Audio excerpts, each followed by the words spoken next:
So when COVID hit and I didn't have access to my workbooks and I couldn't do labs anymore, I couldn't hand out materials, I turned to Seneca and to what I call Game Show Classroom, where I was able to implement these different websites that introduce competition to students and are engaging, and they love, you know, competing against one another and winning and the extra credit or prizes that they get from it.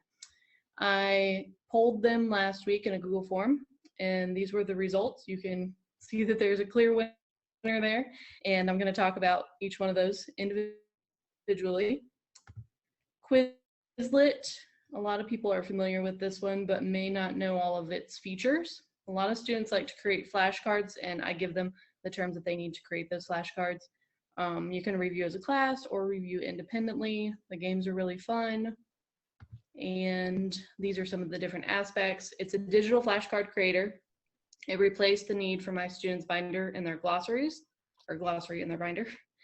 I'm pretty satisfied with the free version. I don't buy it, although you can't see your students in classes, you can't see their work that they're doing. I've found that most of them are really motivated to keep up with it because of the games and because it helps them on their quiz. They can use these later on when they take a quiz. But they're really seeing the benefit now once we get into the human body and genetics and life science and stuff because of all the terms. And I asked them their opinion on Quizlet. I'm not going to read through these. I'm hoping they can share the presentations with you guys later. But these are the students' takes on Quizlet. Quizzes is another platform that I use. I use these for remote learning. I'm doing one tomorrow because that's when we have teacher planning day. And I assign these to students to do on their own. And I actually get more of these returned to me than other assignments that I've given on remote days. They seem to really enjoy them. These are, like I said, awesome for independent review, and you can give them multiple attempts at trying it. They get access to the questions and the correct answers so that they can study. I love the data that Quizzes gives back to you. It's very informative about how much time they spent and what they got wrong and right. And parents can also sign up to see their scores, which is cool, so that you have that parent-teacher collaboration.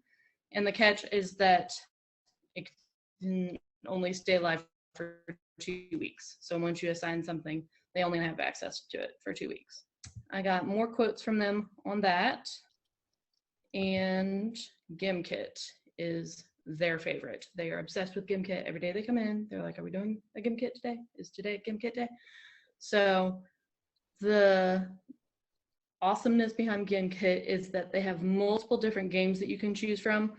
By far, they love Infinity Mode the most. Boss Battle was not a hit with me or the students. It was not good. But I would recommend any of the other ones. But they earn cash that they can spend to benefit them or to do what I call evil things to other people, like taking away points or reducing the amount of points that they get per question.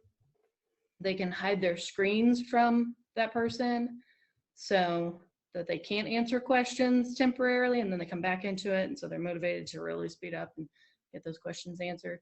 But yeah, students love this, and I opted to actually pay for the paid version, which is $10 a month, and I have students begging to do it. I have students that disappeared when we went remote, and now they're coming back, and they are just all about it. I usually post a poll ahead of time and let them vote on which game they want to play, which gives them a lot of buy-in.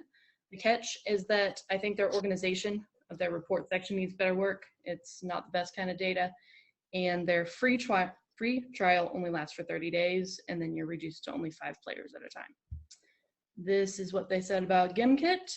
And lastly, what brought us all here is Seneca. And how do I use this in my classroom? I introduce topics with this. The sessions are really short, so it's like an appetizer. Gives them a little teaser of the unit, shows them some of the vocab words they should be ready for.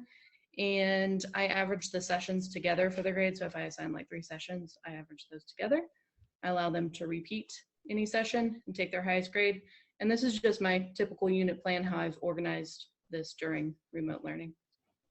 and that is Game Show Classroom. Hi, thank you, Ashley. That was You're welcome. really nice, really well presented, and exactly Great. 5 minutes. So